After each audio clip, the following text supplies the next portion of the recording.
Amigas y amigos, bienvenidos a este espacio creado para obtener más salud, porque siempre tenemos diferentes motivos que consultar con especialistas. Aquí aclararemos distintas dudas e inquietudes de diferentes patologías. Nuestro lema es que prevenir es sumar vida, porque todos merecemos vivir saludablemente y a plenitud. Soy Adriana Boscani y estoy súper feliz de poder compartir y también de aprender junto a ustedes a través de las pantallas de Anzoátegui Televisión, primero lo nuestro. Los invito a que nos sigan por nuestras redes sociales, @Anzoátegui TV, @MásSaludTV, y también que vean nuestra señal en vivo a través de nuestra página web. Es la www.anzoateguitv.com. Hoy nos encontramos en el Centro de Especialidades Anzoátegui con un motivo de consulta que estoy segura que alguna vez has sentido, un poco de ardor en el estómago. ¿Será reflujo? ¿Será acidez? Acompáñanos para saber de qué se trata.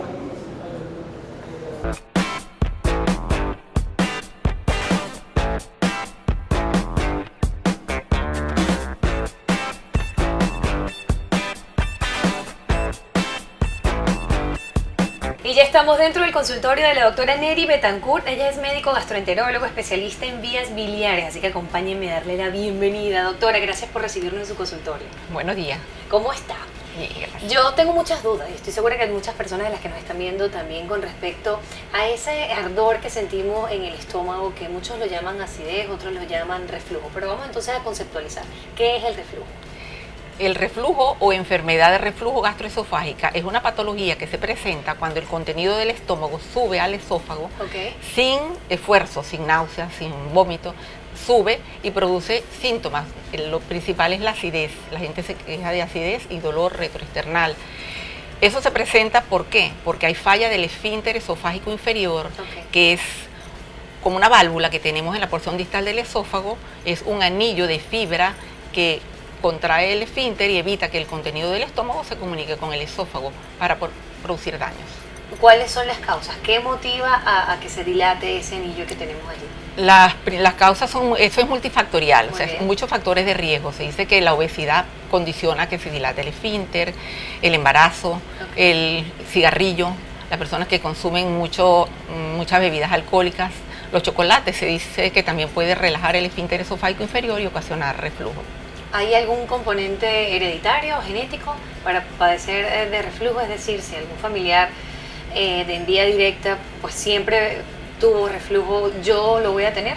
No necesariamente, no Okay. necesariamente. Va a depender entonces de mi hábito, De los hábitos alimenticios, de la condición del paciente. Si consumes mucha comida, si te acuestas inmediatamente a la comida, eso condiciona también a relajar el esfínter esofágico inferior. Algunos medicamentos pueden ocasionar también, como los broncodilatadores que se utilizan para el asma, algunos medicamentos antihipertensivos como los bloqueadores de canales de calcio, algunos anticolinérgicos que utilizan para mareos, otros que se utilizan como para las dismenorreas o el sangramiento en las personas como una regla exagerada fuera de lo normal. También se utilizan ese tipo de medicamentos también, que son progestágenos, producen también relajación del esfínter y condicionan como factor de riesgo para producir la enfermedad. Claro, y por eso es tan común esta patología. Uno está en la calle y dice, bueno, no, sí que tengo un ardor, ya inmediatamente pensamos en reflujo. No hay edad para el reflujo, porque vemos bebés que con tan corta edad pues ya tienen unas características de que pues devuelven como que tal la leche de la mamá o el tetero. Cuéntenos de ellos. ¿Eso también se llama reflujo? En los niños hacen buche o reflujo, sí, pero ello es por inmadurez del esfínter esofágico. O las mamás que le dan mucha comida a los bebés, que comen mucho, les da más de lo normal de su capacidad gástrica y empieza el reflujo y sufren. La mayoría de los niños presentan eso, que comen y se acuestan, los acuestan de una vez, también eso condiciona el reflujo y esos buches que presentan los bebecitos. Pero con el tiempo eso se recupera. Al haber mayor crecimiento, mejora el esfínter, pues mejora la contractilidad o su función, porque está inmaduro el esfínter. Muy bien. He escuchado mucho la palabra regurgitación. ¿Qué diferencia hay con el reflujo?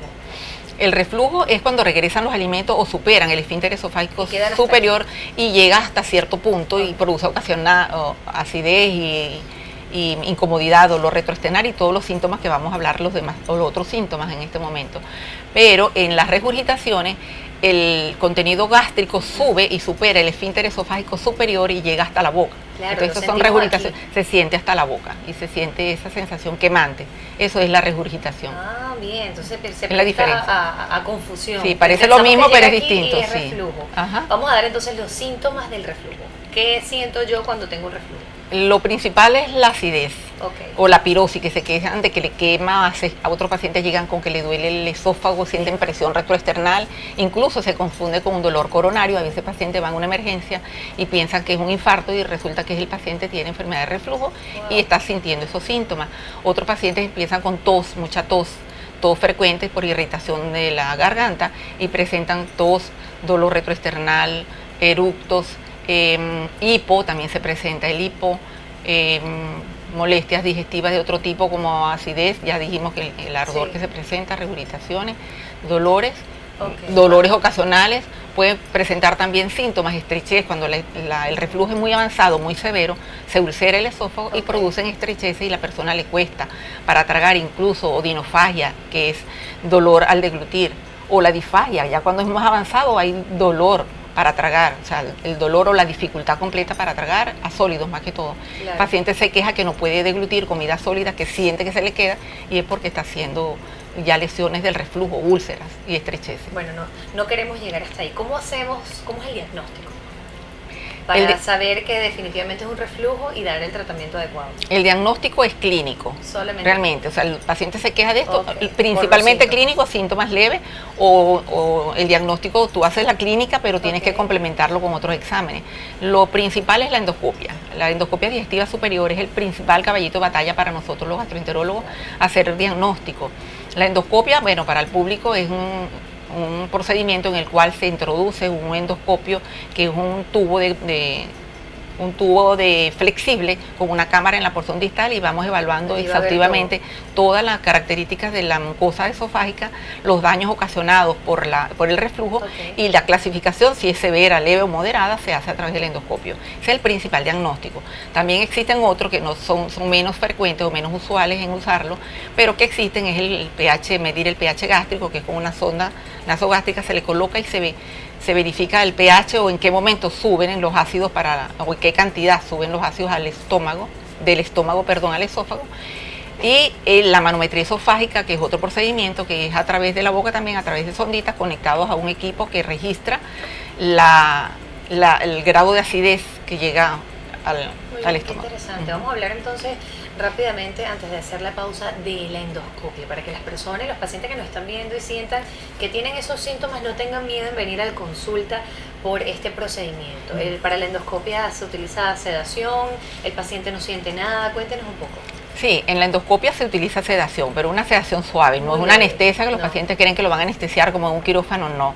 Y es monitoreada y vigilada por un anestesiólogo.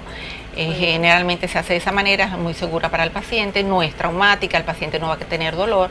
Y consiste en eso, el paciente venir en ayuno, se da al paciente, se toma su vía, se introduce el endoscopio, que como ya dije anteriormente, es un tubo flexible que tiene una cámara y va evaluando todo. Vemos el esófago, todo, cómo está el esfínter, si está dilatado o no, si hay hernias hiatales o no, que también es condición para producir reflujo. Las hernias hiatales, si hay lesiones en estómago y estómago, duodeno, todo se ve, esófago, estómago y duodeno en una endoscopia muy completa. Muy bien, entonces la invitación es a que vengan, a que acudan al especialista una vez que sientan estos síntomas. Vamos a hacer una pausa, doctora comercial, pero enseguida regresamos con más salud a través de Anzoátegui Televisión. Primero lo nuestro, ya venimos.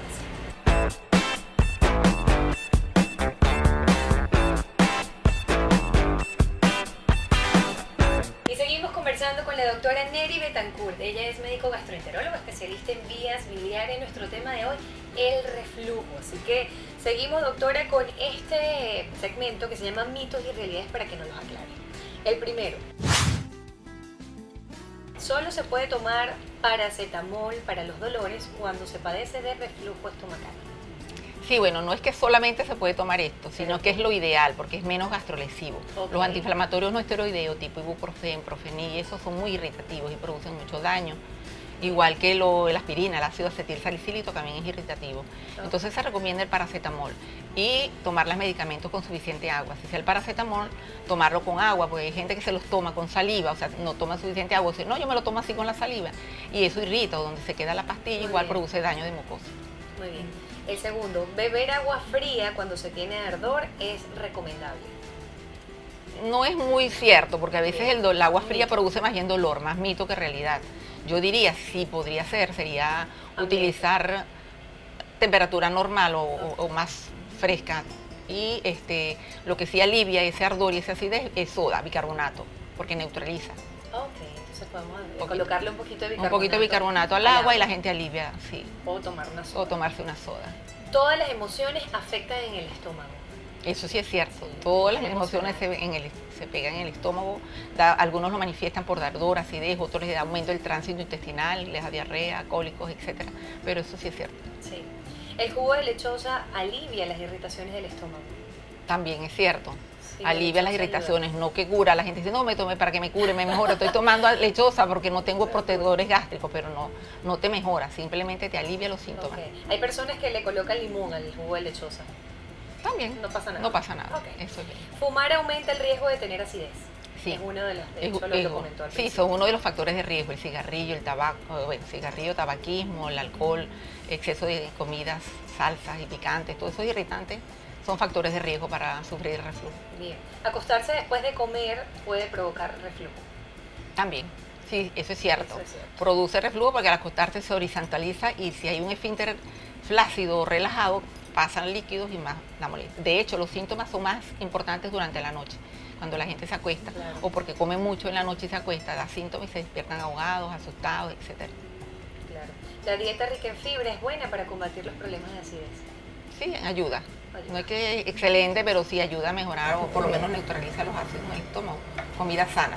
Si no es tratado adecuadamente el reflujo, una de las complicaciones es que puede llegar a ser cáncer de estómago.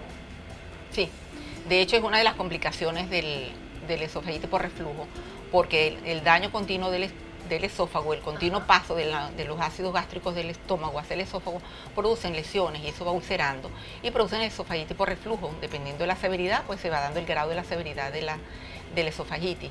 Pero ese continuo daño de la mucosa produce una patología que se llama esófago de Barre, que eso a la larga es predisposición para sufrir de cáncer de esófago.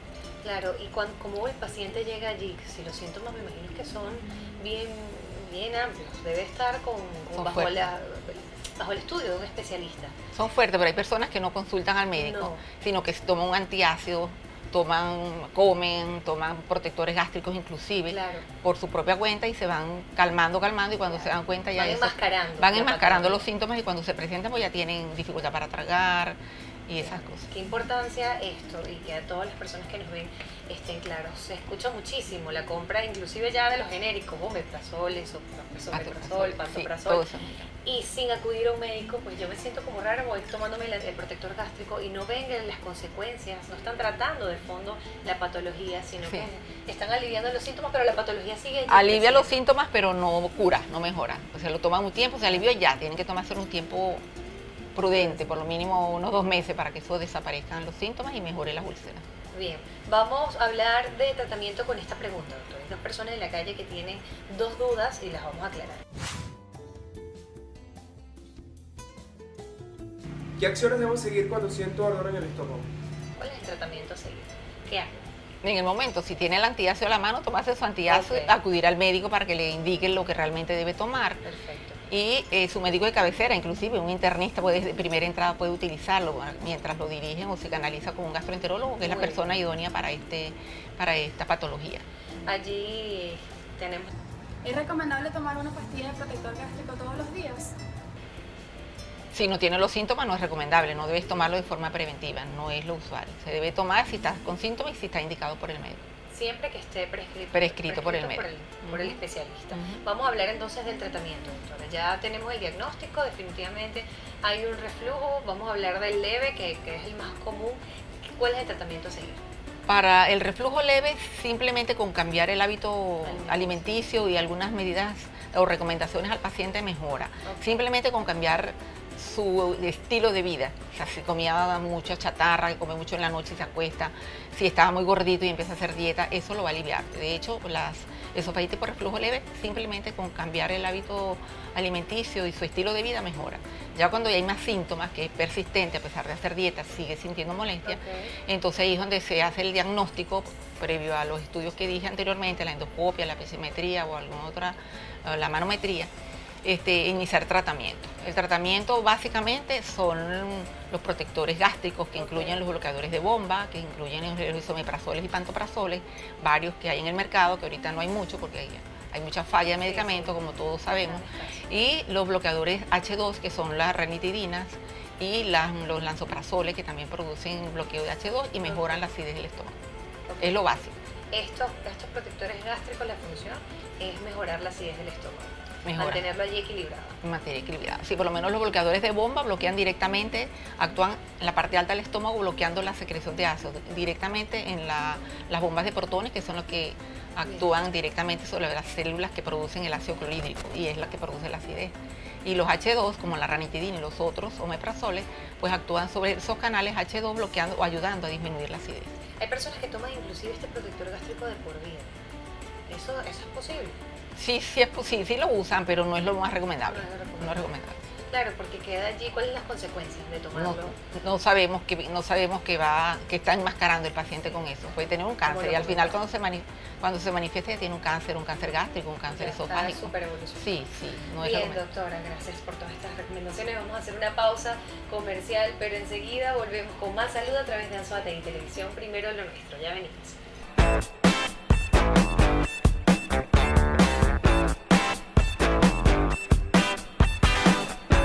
Y seguimos conversando con la doctora Neri Betancourt. Ella es gastroenteróloga especialista en vías biliares. Nuestro tema de hoy, el reflujo. Doctora, ya hablamos de las generalidades del tratamiento, nos aclaró distintos mitos y también algunas realidades, pero en este segmento quiero que hablemos de prevención. ¿Qué alimentos debemos dejar de consumir para prevenir el reflujo? Para prevenir, principalmente dejar las comidas irritantes, todas las comidas achocolatadas, condimentadas, muy condimentadas, guisados. Es recomendable disminuir, las personas fumadores no fumar o disminuir el cigarrillo, que sabe que es una de las primeras causas que ocasionan reflujo porque actúan directamente atacando, lesionando el esfínter esofágico inferior, que es el que se daña realmente. Igual que el alcohol, disminuir el consumo de alcohol, disminuir el consumo de cigarrillo, los fumadores, incluso el café, que también irrita mucho, pero es más lesivo para el estómago que para el esófago, pero también se recomienda no consumir, no abusar del consumo de esos medicamentos. Disminuir los medicamentos, los antiinflamatorios no esteroideos, la gente que sufre de dolores, que se automedica con analgésicos, tratar de hacer terapias, caminatas, ejercicios, o sea, buscar otra alternativa de mejorar su dolor para no consumir tantos antiinflamatorios no esteroideos o aspirina o cualquiera de esos analgésicos pues, que producen dolores. Habla muchísimo del agridulce, que es irritante, así como el picante. ¿Eso es cierto? Todos esos picantes dañan también la mucosa. Y si no es picante, el agridulce que no pica, pero simplemente... No necesariamente, se puede utilizar en las comidas regularmente, todo en exceso hace daño, ¿no? Pero sí se puede utilizar y hacer guisos naturales sin exceso de curry y alimentos, cosas que irriten mucho el estómago. Sin tratar de no comer mucho condimentado, mucha cosa química, más que todo alimentos no procesados, o sea, lo natural, pues aliños, que si cebollín, esas cosas que utilizan las amas de casa natural, sus aliños naturales sin muchos condimentos, curry y esas salsas que vienen comercial. ¿Los refrescos, doctora, a nivel de reflujo? Los refrescos gaseosos pues producen mucha molestia, aumentan la sintomatología, hay que evitarlos. Sí. Para una persona que esté saludable, ¿cuál es la edad recomendable de asistir al gastroenterólogo para ser preventivo? En forma preventiva. Sí. Se dice que después de los 35 o 40 años se debe acudir a un gastroenterólogo para un primer estudio endoscópico, para descartar que no tengas pólipos, aunque no tengas síntomas, que no tengas lesiones que puedan malignizarse con el tiempo. Te hace una endoscopia a los 35 o 40 años y puedes durar 5 años sin hacerte nada, porque sabes que estás bien. En la endoscopia, vamos a aclarar esta duda, porque se habla de endoscopia, se habla de gastroscopia y de colonoscopia. ¿La endoscopia abarca las dos?